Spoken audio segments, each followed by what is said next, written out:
नमस्कार साथियों, एक बार पुनः न्यूट्रिशन लाइफ सर्कल में आपका स्वागत है। I am H S Chaudhary, nutrition therapist. आज हम बात करेंगे भोजन के मुख्य जो 3 तत्व होते हैं उसमें से एक की, जो मैक्रोन्यूट्रिएंट्स मतलब ज़्यादा मात्रा में हम जिसको ग्रहण करते हैं, वसा, प्रोटीन और कार्बोहाइड्रेट। तो कार्बोहाइड्रेट जैसा कि आप शीर्षक देख रहे हैं, उसका कमाल हमारे शरीर में किस प्रकार होता है उस पर बात करेंगे। Let us start. कार्बोहाइड्रेट हमारी शरीर की ऊर्जा का मुख्य स्रोत है। इससे हमको क्या मिलता है? कार्बोहाइड्रेट एक प्रकार का पूरा चेन ऑफ शुगर्स है और इसमें glucose is one of the main component. जो मुख्यतः मिलता है कार्बोहाइड्रेट के पाचन से हमको शुगर मिलता है, ग्लूकोज मिलता है। तो ग्लूकोज किस प्रकार से, मतलब कार्बोहाइड्रेट यानी कि हम कह दें तो सीधे सीधे कहेंगे कि ग्लूकोज या शुगर कह सकते हैं। तो ग्लूकोज का मुख्य काम हमारे शरीर में होता है जिससे हमको एनर्जी मिलती है। तो ग्लूकोज से एनर्जी किस प्रकार मिलती है?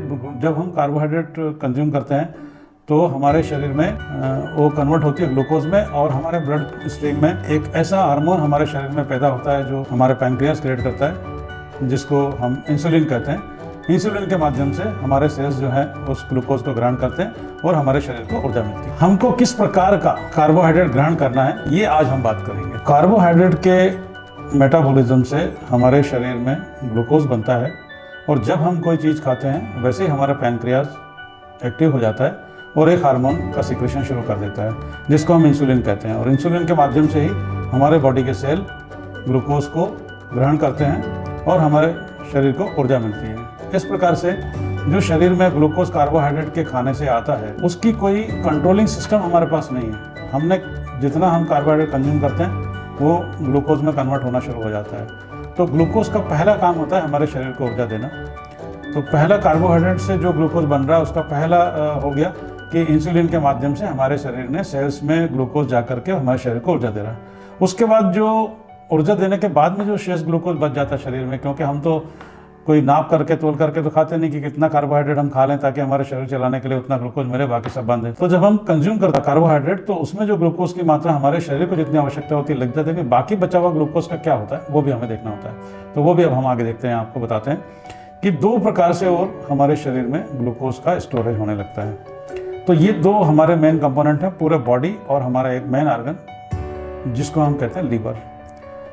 तो पहला काम ग्लूकोज शरीर को चलाने के लिए ऊर्जा देता है सेल्स में जाकर के, और दूसरा जो है वो होता है लीवर के अंदर ग्लाइकोजन के रूप में वो स्टोर हो जाता है। लेकिन लीवर की एक लिमिट है कि वो बहुत अधिक मात्रा में ग्लूकोज को ग्लाइकोजन में कन्वर्ट करके संरक्षित नहीं रख सकता है, स्टोर करके नहीं रख सकता है। इसलिए दूसरा जो बचा हुआ ग्लूकोज होता है आगे का और एक्सेस जो ग्लूकोज बॉडी में है, वो फिर हमारी बॉडी में इंसुलिन के माध्यम से ही, इंसुलिन ही 3 काम करता है। पहला तो सेल्स में ग्लूकोज को ले जाके बॉडी को एनर्जी रिलीज कराता है, बॉडी के लिए एनर्जी पैदा करता है। दूसरा लीवर में ग्लूकोज को ग्लाइकोजन के रूप में स्टोर करता है, और फिर यदि अधिक ग्लूकोज होता है, जब लिमिट खत्म हो जाती है लीवर की कि भाई अब हो गया स्टोर, लीवर में अब जगह नहीं है, तो फिर ग्लाइकोजन के बाद बॉडी में फैट के रूप में ग्लूकोज स्टोर हो जाता है। हमको ये भ्रांति है कि हम तो फैट खा ही नहीं रहे हैं फिर भी हम मोटे हो रहे हैं। तो क्यों मोटे हो रहे हैं? क्योंकि हम ऐसा कार्बोहाइड्रेट कंज्यूम कर रहे हैं जिससे कि हम मोटे हो रहे हैं, हमको ज़्यादा ग्लूकोज मिल रहा है। तो अब अगली बात हम करेंगे कि कार्बोहाइड्रेट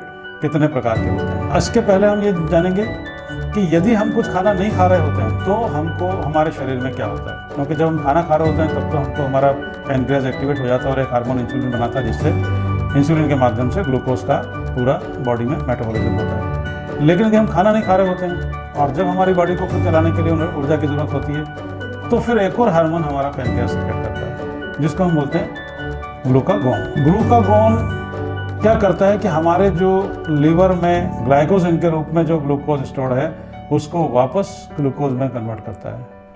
तो यहाँ पर हम ये देख रहे हैं कि कार्बोहाइड्रेट खाने से ग्लूकोज आ रहा है, ग्लूकोज बॉडी को ऊर्जा दे रहा है, ग्लूकोज ग्लाइकोजन और फैट के रूप में स्टोर हो रहा है। लेकिन जब हमारे शरीर को आवश्यकता लगती है ग्लूकोज की, फिर से ऊर्जा की, और इसलिए फिर से हमको ग्लूकोज की आवश्यकता होती है, तो फिर पैनक्रियाज एक हार्मोन सीक्रेट करता है जो हमारी बॉडी में आता है, और उसके माध्यम से ग्लाइकोजन जो है वापस ग्लूकोज में कन्वर्ट होता है और हमारे शरीर को ऊर्जा मिलती है।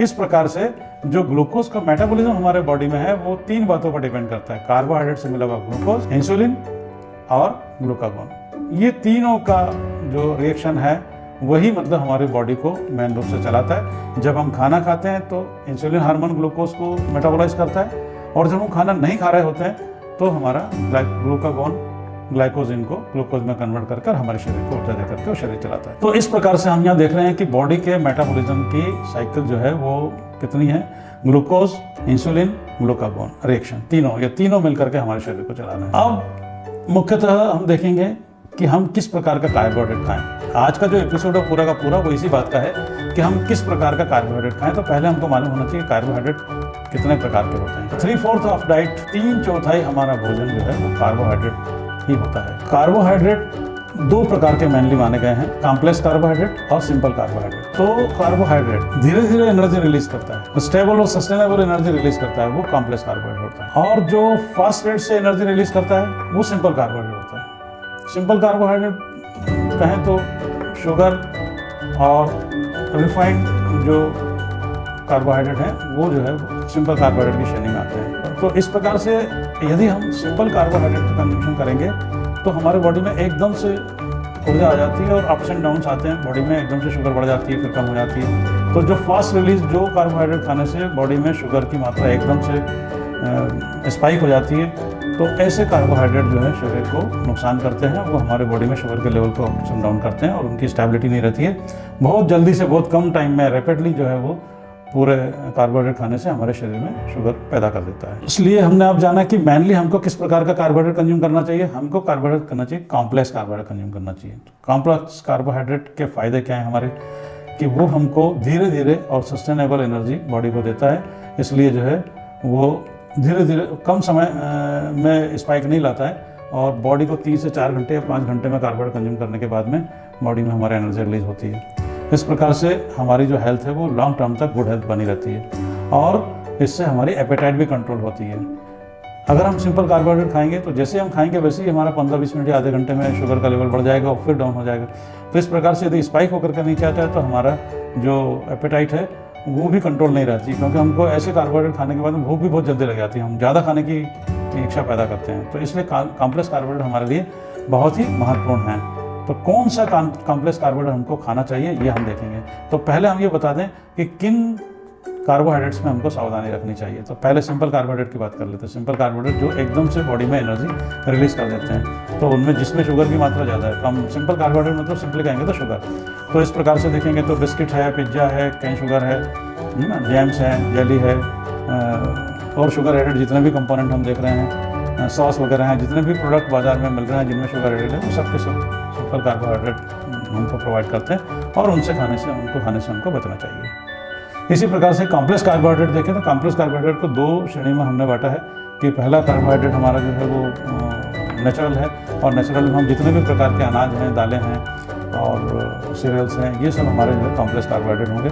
और दूसरा जो है रिफाइंड कार्बोहाइड्रेट ऐसे होते हैं जो कि हम इन्हीं चीज़ों से रिफाइंड करके, जैसे गेहूं को रिफाइंड करके मैदा बनाया, उससे चीज़ें बनाई, बिस्किट बनाया, पिज्ज़ा बनाया, कुकीज़ बनाई, जो हमने सिंपल कार्बोहाइड्रेट में भी उसको दिखाया था आपको, वही के वही तत्व जो है जो रिफाइंड चीज़ों से बनते हैं वो सिंपल कार्बोहाइड्रेट की तरह बिहेव करते हैं और बहुत एकदम से स्पाइक हमारे बॉडी में करते हैं। इसलिए हमको नेचुरल जो कॉम्प्लेक्स कार्बोहाइड्रेट हैं उनको सेवन करना चाहिए, यानी कि हमको होल ग्रेन्स या इस प्रकार से जो अनाज हैं उसका उपयोग करना है, बीन्स का उपयोग करना है। तो ये जो उसमें आते हैं कॉम्प्लेक्स कार्बोहाइड्रेट, नेचुरल कार्बोहाइड्रेट की श्रेणी में आते हैं और इस प्रकार से प्लांट बेस्ड होल ग्रेन्स का यूज़ हम करेंगे तो हमारे शरीर में सस्टेनेबल एनर्जी प्राप्त होगी, धीरे धीरे ग्लूकोज रिलीज होगा और हमारा हेल्थ लॉन्ग टर्म तक अच्छा बना रहेगा। आपने सुना होगा कि खाद्य पदार्थों का एक इंडेक्स बनाया हुआ है जिसे बोलते हैं ग्लाइसेमिक इंडेक्स। ग्लाइसेमिक इंडेक्स क्या है? ग्लाइसेमिक इंडेक्स एक नंबर है केवल, वो केवल ये बताता है कि कौन सा फूड कितनी तेज गति से, कितनी जल्दी से हमारे शरीर में ग्लूकोज में कन्वर्ट होता है। ये ग्लाइसेमिक इंडेक्स इसको कहा जाता है। तो ये माना जाता है, अधिकतर लोग ये कहते हैं कि भाई हाई ग्लाइसेमिक इंडेक्स के फूड हमको नहीं खाना चाहिए।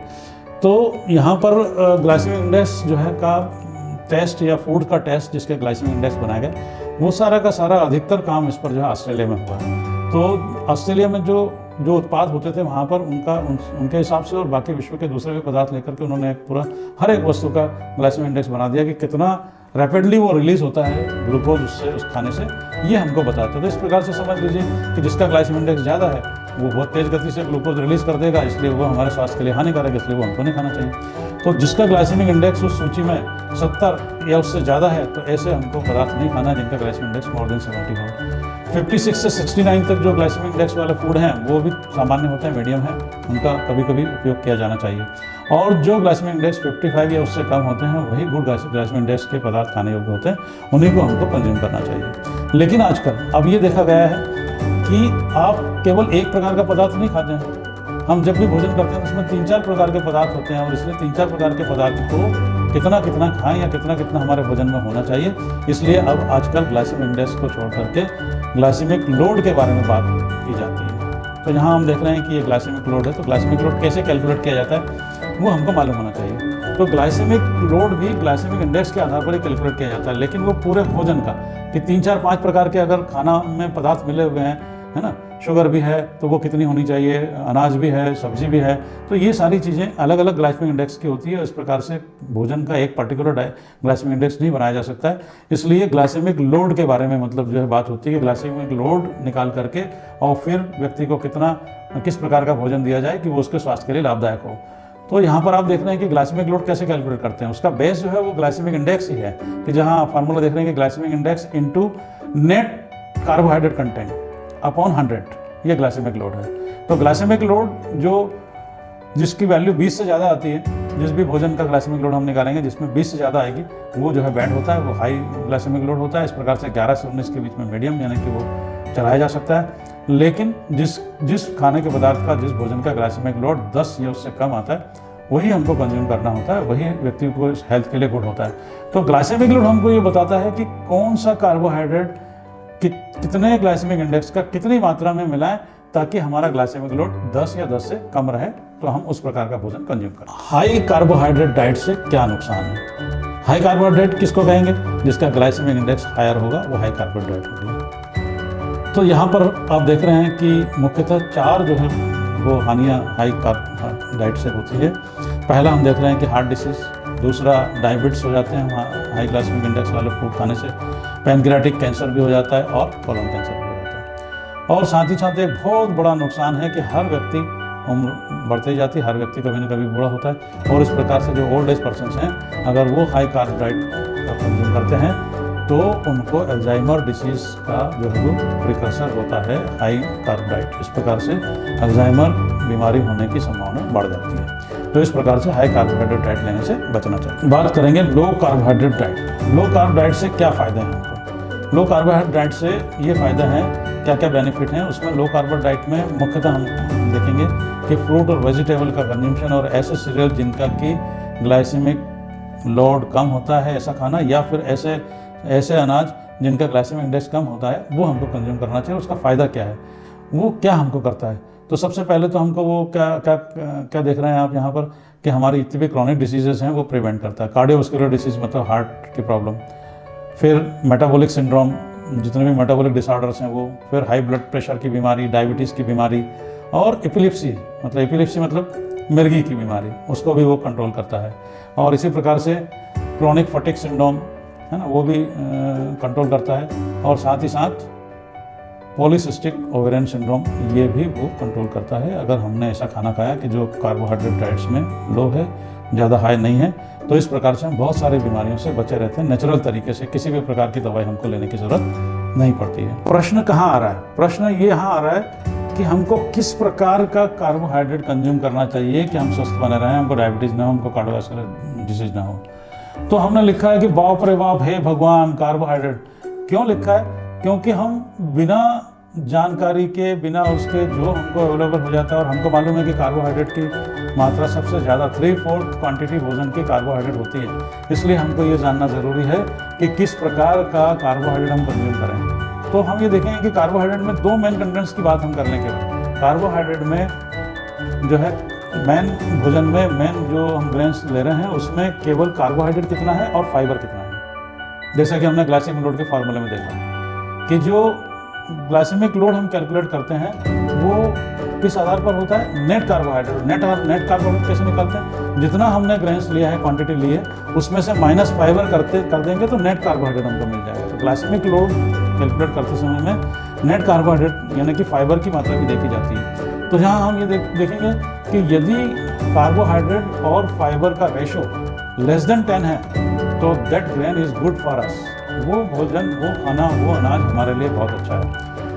तो इस प्रकार से यदि उसका मात्रा मतलब जो है आपका रेशो जो आ रहा है कार्बोहाइड्रेट और फाइबर का रेशो किसी भी अनाज के या किसी भी खाने के उसमें 10 से कम आ रहा है तो वो हमारे स्वास्थ्य के लिए बहुत ही लाभदायक होता है। और इसलिए हम देखेंगे आजकल हम जो सामान्यतः लोग भोजन करते हैं उसमें गेहूं की मात्रा ज़्यादा होती है। गेहूं का कार्बोहाइड्रेट कंटेंट 76% होता है जबकि फाइबर 1.2 होता है।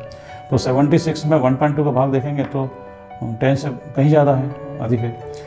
इसी प्रकार से चावल हम यूज़ करते हैं तो चावल का भी होता है और 0.2% फाइबर होता है और 79% कार्बोहाइड्रेट होता है। तो उसका भी 79 में 0.2 को डिवाइड करेंगे तो कहीं बहुत ज़्यादा होता है। तो इसलिए ये हाई ग्लाइसेमिक इंडेक्स वाले भोजन है।